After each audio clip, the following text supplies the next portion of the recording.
Albert Einstein once said, everybody's a genius, but if you judge a fish by its ability to climb a tree, it will live its whole life believing that it is stupid. Ladies and gentlemen of the jury, today on trial we have modern day schooling. Glad you could come. Not only does he make fish climb trees, but also makes them climb down and do a 10-mile run. Tell me, school, are you proud of the things you've done? Turning millions of people into robots, do you find that fun? Do you realize how many kids relate to that fish swimming upstream in class, never finding their gifts, thinking they are stupid, believing they are useless? Well, the time has come, no more excuses. I call school to the stand and accuse him of killing creativity, individuality, and being intellectually abusive. He's an ancient institution that has outlived his usage. So, Your Honor, this concludes my opening statement, and if I may present the evidence of my case, I will prove it. Proceed. Exhibit A. Here's a modern day phone. Recognize it? Here's a phone from 150 years ago. Big difference, right? Stay with me. Here's a car from today, and here's a car from 150 years ago. Big difference, right? Well, get this. Here's a classroom of today, and here's a class we used 150 years ago. Now, ain't that a shame? In literally more than a century, nothing has changed. Yet you claim to prepare students for the future? But with evidence like that, I must ask, do you prepare students for the future or the past? I did a background check on you and let the record show that you were made to train people to work in factories, which explains why you put students in straight rows, nice and neat, tell them sit still, raise your hand if you want to speak, give them a short break to eat, and for 8 hours a day tell them what to think. Oh, and make them compete to get an A letter which determines product quality, hence grade A of meat.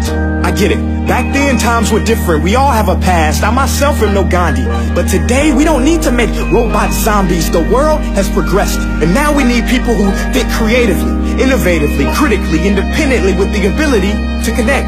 See, every scientist will tell you that no two brains are the same. And every parent with 2 or more children will confirm that claim. So please explain why you treat students like cookie cutter frames or snapback hats, giving them this one-size-fits-all crap. Watch your language. Sorry, Your Honor, but if a doctor prescribed the exact same medicine to all of his patients, the results will be tragic. So many people will get sick, yet when it comes to school, this is exactly what happens. This educational malpractice, where one teacher stands in front of 20 kids, each one having different strengths, different needs, different gifts, different dreams, and you teach the same thing the same way? That's horrific. Ladies and gentlemen, the defendant should not be acquitted. This may be one of the worst criminal offenses ever to be committed. And let's mention the way you treat your employees. Objection. Overruled. I want to hear this. It's a shame.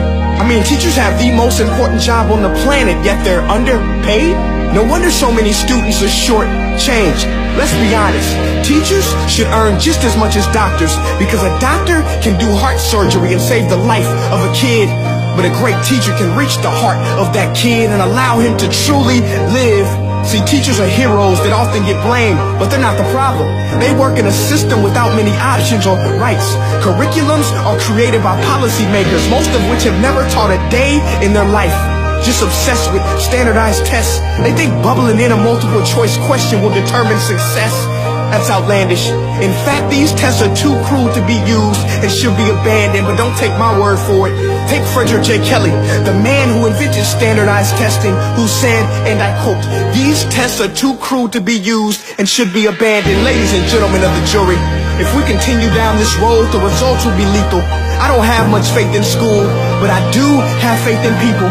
And if we can customize healthcare, cars, and Facebook pages, then it is our duty to do the same for education, to upgrade and change and do away with school spirit, because that's useless unless we're working to bring the spirit out of each and every student. That should be our task. No more Common Core. Instead, let's reach the core of every heart in every class. Sure, math is important, but no more than art or dance. Let's give every gift an equal chance. I know this sounds like a dream, but countries like Finland are doing impressive things. They have shorter school days, teachers make a decent wage, homework is non-existent, and they focus on collaboration instead of competition. But here's the kicker, boys and girls. Their educational system outperforms every other country in the world. Other places like Singapore are succeeding rapidly. Schools like Montessori, programs like Khan Academy. There is no single solution, but let's get moving. Because while students may be 20% of our population, they are 100% of our future. So let's attend to their dreams, and there's no telling what we can achieve. This is a world in which I believe, a world where fish are no longer forced to climb trees. I'll rest my case. Hey guys, my name is Prince EA, and I want to say thank you so much for watching my video. But now, I want to know what you think. How can we together create a more efficient, effective, and just better future of learning?